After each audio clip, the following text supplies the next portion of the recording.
Get a bad dog on the fan. Well, with more than 400 radio stations burning up the phone lines with sports talk, one wonders just who are these guys who man the mics? In part 3 of our week-long series, we look at two childhood friends who parlayed their love of sports in a small town to a big-time success that is now a growing multi-state operation. Do you actually suffer through the Steve and Craig Show every day?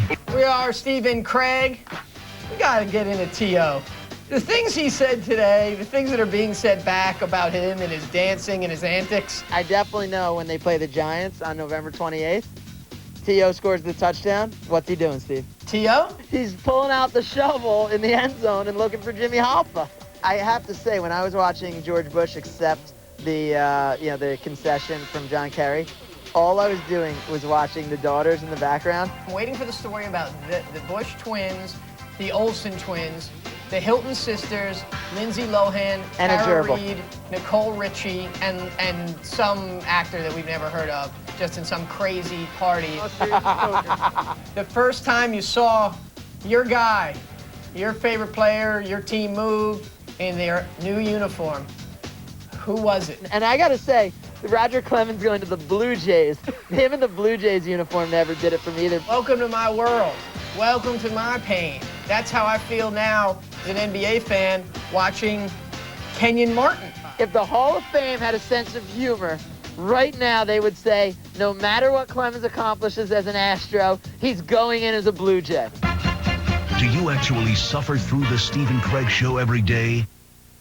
Okay, strong opinion. With us now, the hosts of the Steve and Craig Show from West Palm Beach, Florida, Steve Politziner, and in Milwaukee, Wisconsin, Craig Karmazin. Gentlemen, good to see you this morning. Thanks for being with us to talk Sports Talk Radio. Craig, it's obvious after watching that clip that your show is clearly different than most sports talk shows. Why is yours different? How is it different? Well, we decided after about a year of doing the show that we didn't want to do a show anymore, that doing a show wasn't what was fun. What was fun was talking about sports, talking about whatever you talk about at a bar with your best friend. And that's what we do every day. Steve, Sports Talk excels at being local, picking the few teams that are in your area and talking about them during the course of the show. But you guys are broadcasting from 2 different cities, and it's going to several different markets. So how do you make that local thing work? Not very well, as you could just see from that last You are a package little all there, over Jay. the map there. Yeah, I mean, what we try to do is we take our own experiences in the local markets where we live, the games we cover, the events that we go to, and combine that with the things that are going on a national level that people are talking about every day. You know, last week it was Terrell Owens. That's what everybody was talking about, no matter what city you were in. Steve, one of the big differences from your show compared to the others is the fact that it's more than just sports talk. How do you decide on any given day, you know, we're going to go 75% sports, 25% pop culture. How do you guys map that out? Well, we have about 500 people who are consultants who each day we do a full poll and a survey before we go on, and then we break down. Our research staff is just unbelievable, Steve. I mean, I don't think we give them enough credit. Yeah, absolutely. Now, Jay, it's it's the pulse of what's going on. Yesterday, Dave Wanstead gets fired. That's a major story. On Friday, Tara Reid has a little bit of a wardrobe malfunction, and that clearly has to become the main story. So you guys on some days then will have a story outside of the sports world dominate your talk. Sure, and I think the key is that we don't know what it's going to be. We might say we each have 1 or 2 things we want to get into, but the best shows are the shows that go in a direction that we hadn't planned. So you don't put yourselves as experts then. You're just 2 normal guys talking about what normal guys talk about. Absolutely. Yeah, we have unique opportunities to attend games and events and provide perspectives from those, but we try to provide them in the light of just you and your buddies, and we're out at those games, the experience that they would feel like, or if just a couple guys were interviewing athletes and you had the chance to sit down with an athlete or a coach for 15 minutes, what the average Joe would ask them. Right. Now, Craig, you know this had to come up. You have the same last name as someone pretty well known in broadcasting, Mel Karmazin, former Viacom chief. Any relation there? Yeah, he actually was the mailman on the route where I go. No, it's my dad. He is unbelievable. He's been a great influence on me and is an unbelievable broadcaster and even a better dad. How much of an impact has he had on your career? A huge amount. I mean, like anyone else, my Financially parents... speaking or emotionally speaking? Or both? No, financially, he's a little smarter than to invest in the Stephen Craig show. I think maybe I could pitch my mom on that because you know, I could get her thinking with her heart a little bit more. But both of my parents are huge influences.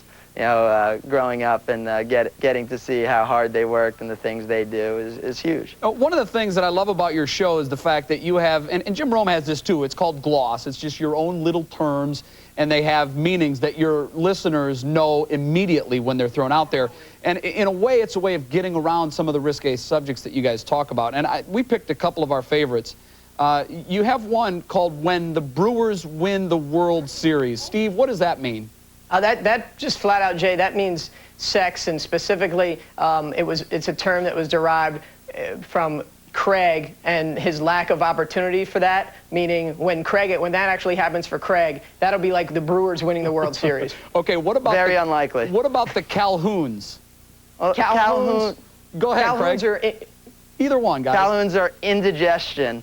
And, you know, if something is big time enough to make a coach on his way to winning the national championship leave the sidelines in the middle of an NCAA tournament game, it's got to be in our glossary. Yeah. So that is referred to as the Calhouns. Very good. Yeah, Jim Calhoun had to lead the bench during the NCAA tournament game last year, so we had to dedicate that term to him. All right. Pick the following, guys. Craig, you first on this one. Kobe or Shaq? Oh, it's not even a debate. As great of a leader and opportunist that Shaq is and how great things he can do, Kobe is 7 years younger. 12 years from now, Kobe's going to be playing, and Shaq will have been retired for 7 years. All right, Steve, Beverly Hills 90210 or the OC? I have to go the OC, Jay, because you have the hottie factor both with the students and also the parents. I mean, Beverly Hills 90210 never could get over the top with the parents. All right, this one I know you'll like. Play second base for the New York Yankees or getting to second base with Paris Hilton? I think you got to go playing second base for the Yankees. If it was Tara Reid, the answer is probably different. Oh, okay. Understandable. Let's take some calls, guys. We're going to start with, I believe it's Rodri in Connecticut. Is that right? Go ahead. Yes, it's Rodri. My question is for the Wisconsin host. It's since Brett Favre is the staple hold for the Green Bay Packers, do you feel that once he leaves and retires that they will end up like the great teams of the 60s and end up like where they were in the 80s in which they were struggling and they really weren't living up to the legacy that they had made before? I actually think the Packers are going to dissolve when Brett Favre leaves. So I would expect the NFL to have one less franchise. I mean, it's going to be the end of the world as we know it. And you could look at anyone who's replaced a great one. It'll be a debacle. So I think the best opportunity for the Packers would be just to dissolve the franchise. Daniel in Salt Lake, go ahead with your question. Yeah, hi. I was wondering, do you think the Jazz can be a contender for the NBA title with the players they brought in and the players they already had there? Absolutely. You look at a team, you know, to win in the West, you had to go out and get bigger, and they did. Mehmet Okur and Carlos Boozer, and you're seeing right away the Jazz right now, they're probably sneaking up on people. I think the second time around, the competition is going to get a little stiffer, but I think the Jazz best case scenario would be a home court first round series. Maybe another year away from NBA contender. I think probably need a little bit more help at point guard. I'm a little surprised these questions have been so serious when it's obvious you guys are not serious sports talk hosts. William in Detroit, what's your question? Hi, how are you guys doing this morning? Great.